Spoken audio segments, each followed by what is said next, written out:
कांग्रेस को लगा एक और भीषण झटका। कांग्रेस का एक और विकेट हुआ डाउन। हरविंदर सिंह लवली बीजेपी में शामिल। लवली ने अचानक क्यों लिया ये फैसला?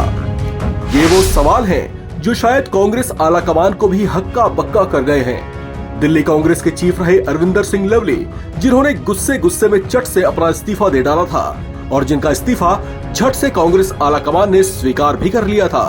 बावजूद इसके वे 24 घंटे पहले तक इस बात पर अडिग दिखाई दे रहे थे कि वे कांग्रेस पार्टी नहीं छोड़ेंगे। उन अरविंदर सिंह लवली ने अचानक कांग्रेस पार्टी को अलविदा कह दिया है और अब तक अपनी धुर विरोधी रही भारतीय जनता पार्टी की सदस्यता ग्रहण कर ली है। अरविंदर सिंह लवली ने इस्तीफा देने के बाद कहा था कि यह इस्तीफा मैंने अपने लिए नहीं दिया, बल्कि इस्तीफा मैंने कांग्रेस कार्यकर्ताओं के लिए दिया है। उन्होंने कहा था, यदि मेरा इस्तीफा स्वीकार हुआ तो बावरिया जी का धन्यवाद कहूंगा।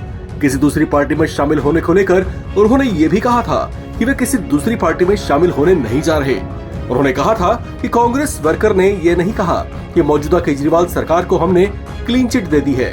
उन्होंने कहा कि मैंने अपने मन की पीड़ा दिल्ली के तमाम कांग्रेस कार्यकर्ताओं की पीड़ा को कांग्रेस पार्टी के राष्ट्रीय अध्यक्ष के पास भेज दिया था।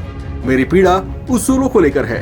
अरविंदर सिंह लवली के इस तरह के अचानक बीजेपी में शामिल हो जाने पर दिल्ली कांग्रेस के अंतरिम अध्यक्ष देवेंद्र यादव ने कहा कि कुछ लोगों की फितरत ऐसी होती है कि जब बाप को सबसे ज्यादा जरूरत होती है तो बेटा सबसे ज्यादा परेशान करता है। उन्होंने कहा कि कांग्रेस ने अरविंदर सिंह लवली को बेटे की तरह माना। कांग्रेस ने अरविंदर सिंह लवली को सब कुछ दिया। आज अरविंदर सिंह लवली ने लेकिन अपना किरदार दिखा दिया। अरविंदर सिंह लवली का चुनाव के बीच इस्तीफा कांग्रेस के लिए बड़ा झटका माना जा रहा है। अरविंदर सिंह लवली करीब 2.5 दशक से कांग्रेस के साथ बने हुए थे। साल 1998 में 30 साल के लवली दिल्ली के सबसे युवा विधायक बने थे। शीला दीक्षित सरकार में वे राज्य के सबसे युवा मंत्री भी थे।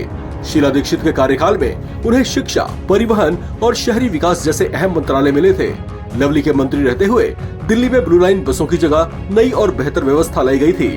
उन्हीं के मंत्री रहते हुए दिल्ली आर्थिक रूप से कमजोर बच्चों के लिए निजी स्कूलों में 25% का आरक्षण का प्रावधान लागू हुआ था। 2013 में उनकी अगुवाई में कांग्रेस को हार झेलनी पड़ी थी। हालांकि उस दौरान उन्होंने आम आदमी पार्टी का भी समर्थन किया था। 2015 में कांग्रेस को बुरी तरह से हार मिली थी। साल 2017 में भी वे बीजेपी में चले गए थे, लेकिन फिर से उनका मन परिवर्तित हुआ और 2018 में वे फिर से कांग्रेस में शामिल हो गए थे। अब उन्होंने दोबारा कांग्रेस छोड़कर बीजेपी का दामन थाम लिया है। वे भारतीय जनता पार्टी में शामिल होकर अब बेहद संतुष्ट दिखाई दे रहे हैं। इस खबर में फिलहाल इतना ही। बाकी अपडेट्स के लिए आप बने रहें एनबीटी ऑनलाइन के साथ।